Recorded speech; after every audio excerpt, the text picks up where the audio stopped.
Hello and a very warm welcome. I am Gushin Galan and you're watching Firstpost.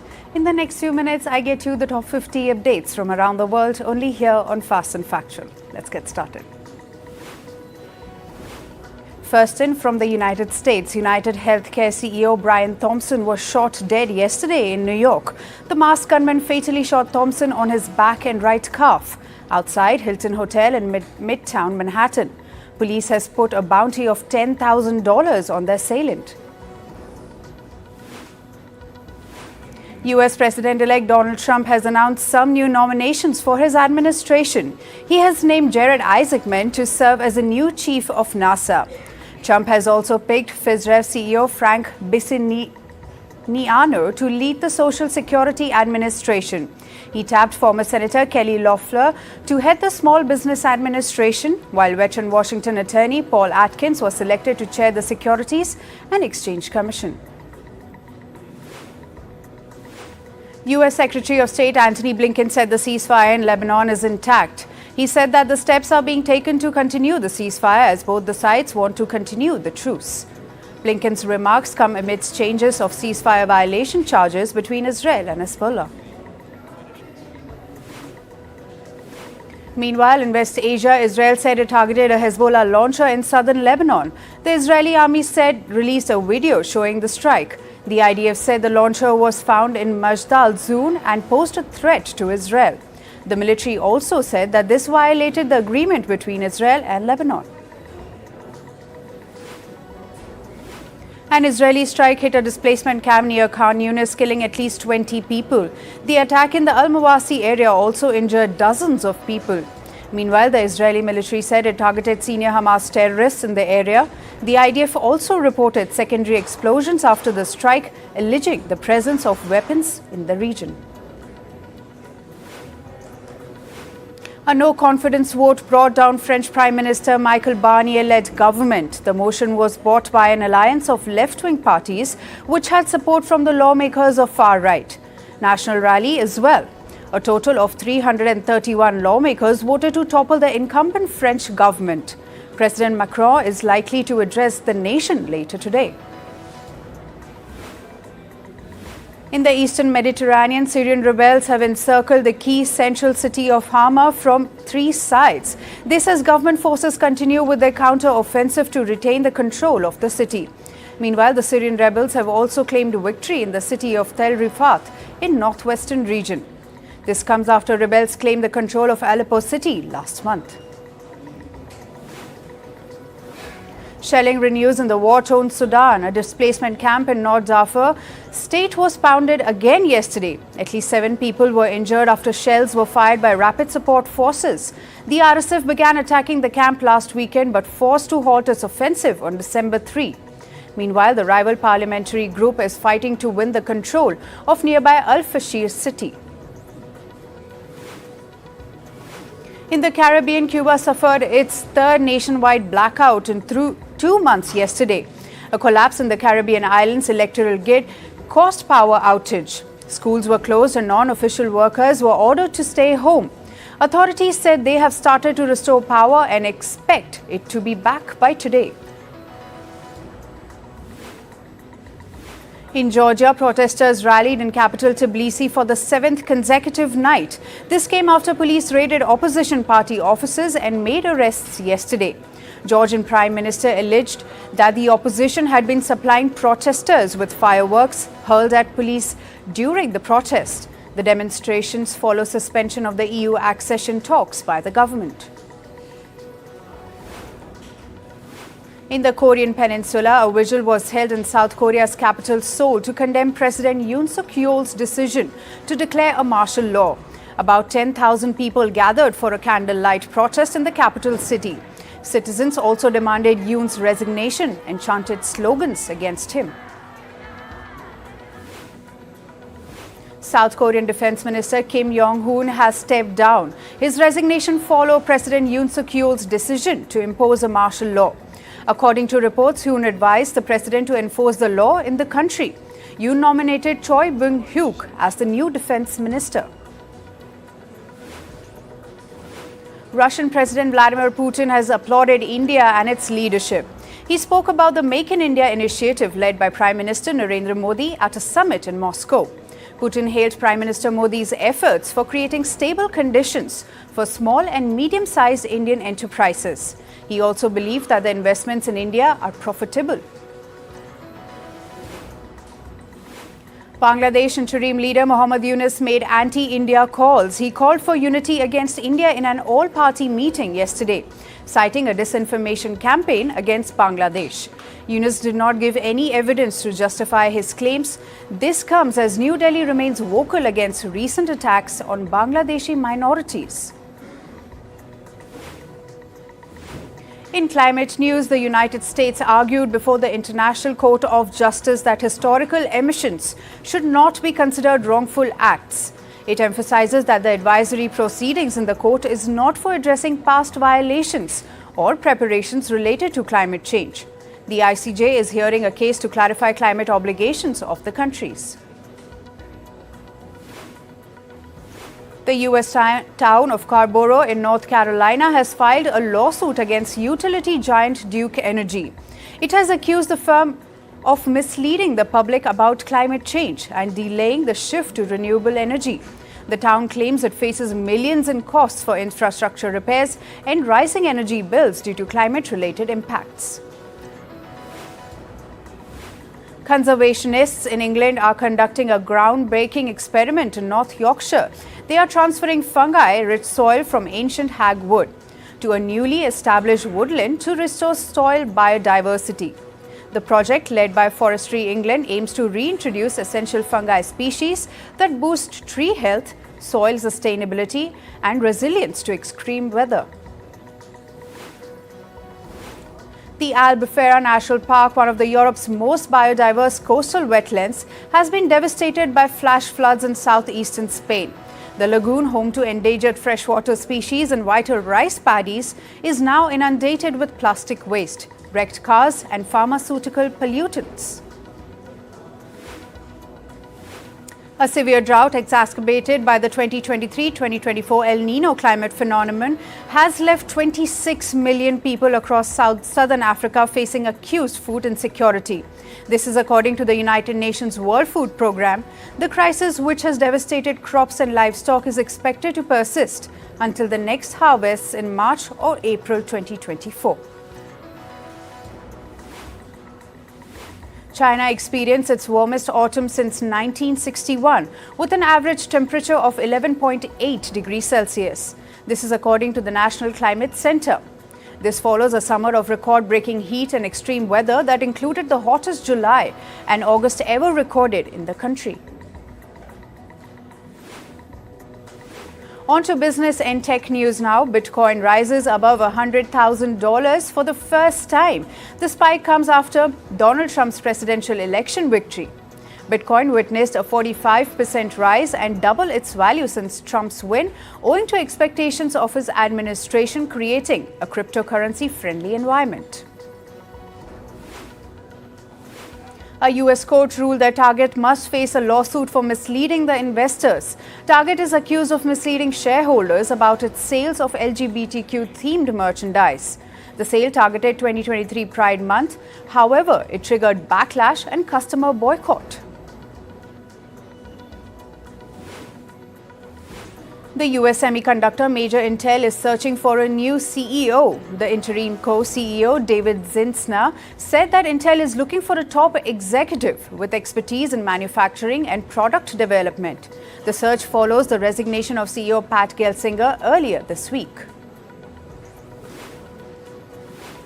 California-based Sentinel-1 missed its Wall Street estimates for third-quarter profits. The report led to a 12% fall in the company's share. This as a cybersecurity firm reels under heavy competition. Airbus cuts jobs in Defence and Space Division. The move affected over 2,000 jobs, or about 5% of its workforce in the second-largest division. This as the European group bore heavy losses on satellites amidst heavy competition in the US. The oil exporting nations group OPEC Plus is likely to extend their supply cuts. According to reports, the OPEC Plus will postpone the production increase for the next 3 months. This comes as the group meets to discuss oil production strategy today.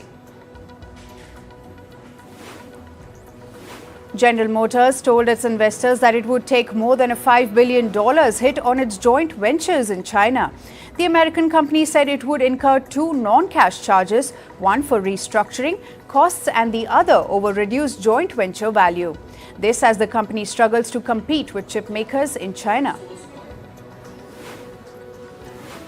Apple is reportedly facing trouble with AI in China. The tech giant is reportedly struggling to adapt Baidu's AI models. The model reportedly has issues with understanding the response to common scenarios. Apple uses ChatGPT in its phones sold in other parts of the world. However, US-based AI systems are not available in China. Facebook parent company Meta is all set to invest $10 billion in setting up an AI data center in Louisiana. It will be the company's largest data center. It is designed to support Meta's data requirements for digital infrastructure. ChatGPT maker OpenAI have partnered with defense tech company Anduril Industries for the use of artificial intelligence in the US national security missions. In a joint press release, the company said they will focus on improving defenses against drone attacks. Moving to sports, and just like usual, we start with women's cricket. Women's cricket, South Africa beat England by 6 wickets in the first of the 3-match ODI series. Batting first, England were bowled out for 186 runs. In reply, South Africa captain Laura Woolwart scored an unbeaten 59 runs to help the hosts win the match with 12 overs to spare. Former International Cricket Council Chair Greg Barclay has reacted to the congested cricket calendar. Barclay said despite being the ICC chair, he couldn't tell which country is playing where in the world. He said, and I quote, "The calendar is incredibly congested and self-interest is such that it is almost impossible to untangle all of that," end quote. Meanwhile, in Australia's Adelaide, Indian players were mobbed by a crowd of about 5,000 spectators during an open practice session. According to reports, things got ugly as fans vigorously teased players. The crowd reportedly distracted Team India from concentrating in the practice. The Indian Cricket Board, or BCCI, has banned all open net sessions for the Australia series after this incident. In football, Arsenal beat Manchester United 2-0 in the Premier League. Hurricane Timber scored the opening goal in the 54th minute. William Saliba hit the back of the net later in the game to take the scoreline 2-0. Chelsea beat Southampton 5-1 in the Premier League. Chelsea defender Axel Disasi scored the opening goal in the 7th minute. Christopher Nuku and Noni Madueke gave Chelsea a 3-1 lead in the first match. Cole Palmer and Jadon Sancho scored late in the second half to seal the match. In tennis, with over $30 million in prize money and endorsements, Coco Gauff is the highest paid female athlete of 2024. 5-time Grand Slam winner Iga Swiatek holds 3rd spot in the list with over $21 million earnings. She's followed by Paris Olympic champion Qinwen Zhang. Followed number 1 Ariana Sabalenka, Japan's Naomi Osaka and Britain's Emma Raducanu, each earning over $14 million in 2024. Meanwhile, Andy Murray will most likely miss first tournament as Novak Djokovic coach in 2025. The Serb tennis icon will open his 2025 season in Australia, Brisbane, in January. According to reports, Andy Murray, who's Djokovic hired as his new coach, is currently not planning to be with his opponent-turned-disciple in Australia. In the World Chess Championship, Indian Grandmaster D. Gukesh and Chinese defending champion Ding Lixian concluded their 5th consecutive draw yesterday.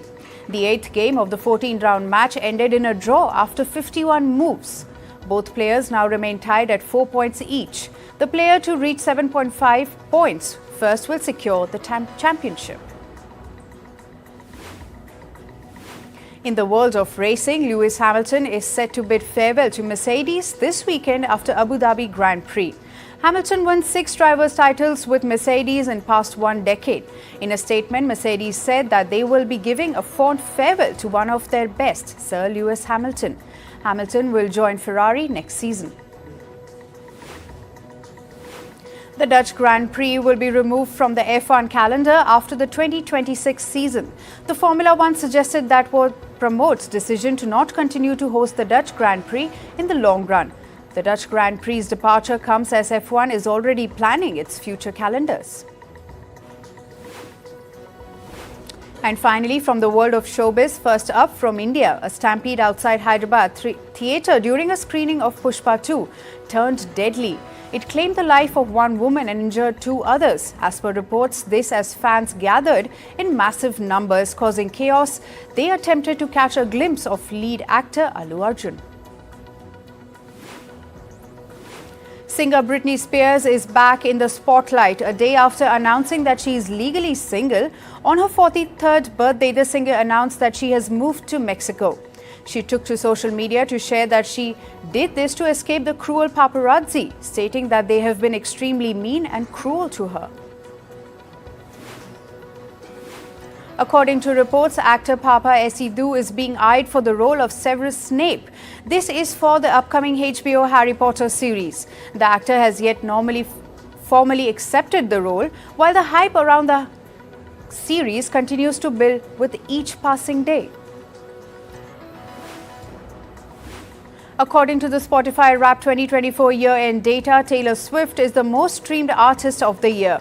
She's being followed by artists like The Weeknd, Bad Bunny, Drake and Billie Eilish. Meanwhile, Sabrina Carpenter's Espresso was the most streamed song of the year. Iconic memorabilia from Elvis Presley, Michael Jackson, Marilyn Monroe and other legendary figures will be up for auction on December 7. This will be an online sale. The auction features over 400 items, including jewelry, song lyrics, and a private telegram from Colonel Tom Parker to Elvis and Priscilla Presley. Highlights also include rare Hollywood artifacts such as Tin Man oil can from The Wizard of Oz, valued at $1 million. Robert Pattinson has admitted that he fabricated stories during the Twilight press tour in 2011. In an interview, he fabricated a story about witnessing a clown die in a little car explosion as a child. Pattinson explained that he often made up outrageous tales during his period of his career as a way to cope with the monotony of being constantly asked about fame. Spy thriller series The Agency has been renewed for season 2. This comes after its debut. Its season got a record viewership of over 5 million views. The series is about a CIA agent who is ordered to leave his undercover life and return to his headquarters. AMC has released a teaser for Key Art of Mayfair Witches Season 2. It offers a glimpse of Rowan playing Alexandra Daddario, sharing a tense hug with Lasher playing Jack Houston. The season 2 will premiere on January 5. Wicked has been named the Best Picture of 2024 by the National Board of Review. It is a non-profit organization of New York City area film enthusiasts. Daniel Craig took home the Best Actor prize for his role in Queer, while Nicole Kidman walked away with Best Actress award for Baby Girl. And finally, the nominations for the 2025 Spirit Awards are out. And here are the highlights. For Best Feature shows like Anora, I Saw the TV Glow and Sing Sing have been nominated. Sebastian Stan, June Squab and Justin Smith are in the race for Best Lead Performance. The results will be out in February next year. That's all for today. Thank you for joining us. I am Gushin Galan and we'll see you right back here tomorrow. Stay informed and stay tuned to Firstpost.